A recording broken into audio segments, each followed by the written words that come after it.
It's a pleasure to welcome you at this event. Looking at the pre-primary campaign of 2015 this year, one is tempted to ask, what is the matter with the United States? Or at least, is something the matter with the United States? Because old thumb rules about campaigning and about dealing with voters don't seem to apply anymore. Fortunately, we have two distinguished experts who I'm sure will not embarrass us at all. Matt Meyer and Jaap Verheul. So let's talk a little bit, if we could, about the kind of state of the US election. It is unlike anything we've ever seen in the US in some ways. Two of the three, Ben Carson and Donald Trump, appear to be able to say virtually anything they want, and it doesn't actually hurt their popularity, and in some cases it makes them more popular. I think it's clear there is a very powerful anti-establishment, anti-Washington sentiment that is kind of beyond the Tea Party on the right and Occupy Wall Street on the left. It's something that's been growing with the lack of what people consider to be results. Lots of political promises, things don't get done, gridlock occurs. On the Democrat side, something different is Bernie Sanders, and on the Republican side, it's these non-politicians who've never held elective office who are trouncing. This seems to be the fact that there is this search for something, and since you have to do it within that two-party structure, it's creating this anti-establishment fervor that nobody knows what to do with. Okay, so if you look at the really blue ones, those are states that since 1992 have voted Democrat every single time. So 6 straight elections, they don't vote for anybody but the Democrat candidate. The light blue states, which there is New Mexico, Iowa, and the very tippy top, little New Hampshire, those states have voted for the Democrats since 1992, every single election but one time. On the Republican side, the really red states are ones that have voted Republican since 1992, every single time. The lighter ones are states that have voted Republican every single time since 2000. There really are 5 battleground states: Nevada, Colorado, Ohio, where I live, Virginia, and Florida. Those states are the ones that will have the $2 billion in TV advertisements, inundate voters. If the Democrats win one of those 3, the election is over. So that's the lay of the landscape if you believe history is going to be a guide. I'm a humble historian, and my dissertation advisor always told me, historians know everything. That's the fun thing about being a historian. You can talk about everything. You're knowledgeable in any field, except the future. I'm going to put 3 statements to you. There are 3 fields in which I think the United States has dominated our lives, has been able to seduce you, and especially Europe as and the European Union. First of all, and that's almost self-explanatory, is culture. How many of you are wearing jeans? All of you. If you went to the movies last time, most likely it was a Hollywood blockbuster. If you listen to music, pop music, most likely it was either American music.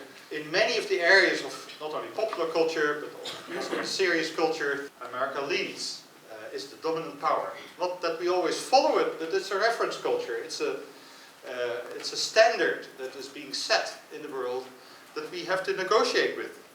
Europeans have become addicted to American power in geopolitics. Our external identity, so to speak, depends on the presence of the United States. A Norwegian scholar called Geir Lundestad once dubbed the relation we had with the United States, or he said that the United States was an empire by invitation. We love to be conquered by the United States, not only culturally and economically, but also in a geopolitical sense. The campaign shows a very weird characteristics. I would like to ask you both, is the situation in the campaign right now much weirder than it used to be in previous campaigns? When Howard Dean screamed, his campaign collapsed overnight, right? In the fact that Ben Carson can say no Muslim should be president of the United States, but it didn't matter. He actually got more popular after saying it, right? Donald Trump can joke on a stage about calling women fat and whores and all that stuff, and yet he doesn't collapse overnight. He gets stronger. And everybody predicted, oh, there he goes, he's done. So it's weird in the sense that we've never seen an environment where they can stick their foot so far in their mouth and it doesn't do anything. If you look historically, the Trumps would always be a third party, like Ross Perot or John Anderson. Yeah, many others before. So what's exceptional, and of course Trump played with the idea that he would become a third party candidate. People like Rubio and Bush just need to kind of continue to be serious and just hope that this craziness ends. And then once that goes down, voters go, okay, we better get serious now. And they go towards the policies that traditionally have worked. I see a global trend where people are concerned and afraid of a global world. In Holland, we try to go back behind our dikes. In the US, behind big fences. And then the US and the European Union come up with TTIP. How would that affect the election? And I can imagine why people are afraid of TTIP. Because they think that they'll be part of a process that they cannot control. Much of the criticism about TTIP deals with elements of sovereignty.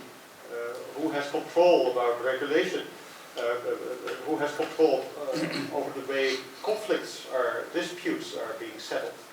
What do you think changed in American mentality so that now candidates like Donald Trump still stay popular? But I think for some Americans, we've had a recovery that's been as tepid as you can get. GDP growth has been weak. Job growth has been weak. Wages have gone down for many families. And so I think that has created a element that people just go, yeah, this just stinks right now. Like, it's just, life isn't good on Main Street America. It's just, the world just doesn't feel good from an American point of view right now. And I think that's creating a market for a Donald Trump who's going to go out and get them, right? He's going to show those guys, whoever those guys are, whether those guys are ISIS, or it's Putin, or it's the Democrats, it doesn't matter. He's going to show them, you're fired. We go fast forward to November 9, 2016. It's the Wednesday after Election Day. Who is the president-elect? Oh, come on, who? It's going to be Hillary Clinton. Yeah, so Okay, same? Okay, well, we've come to an end. Thank you guys very much. Great questions. Of this meeting.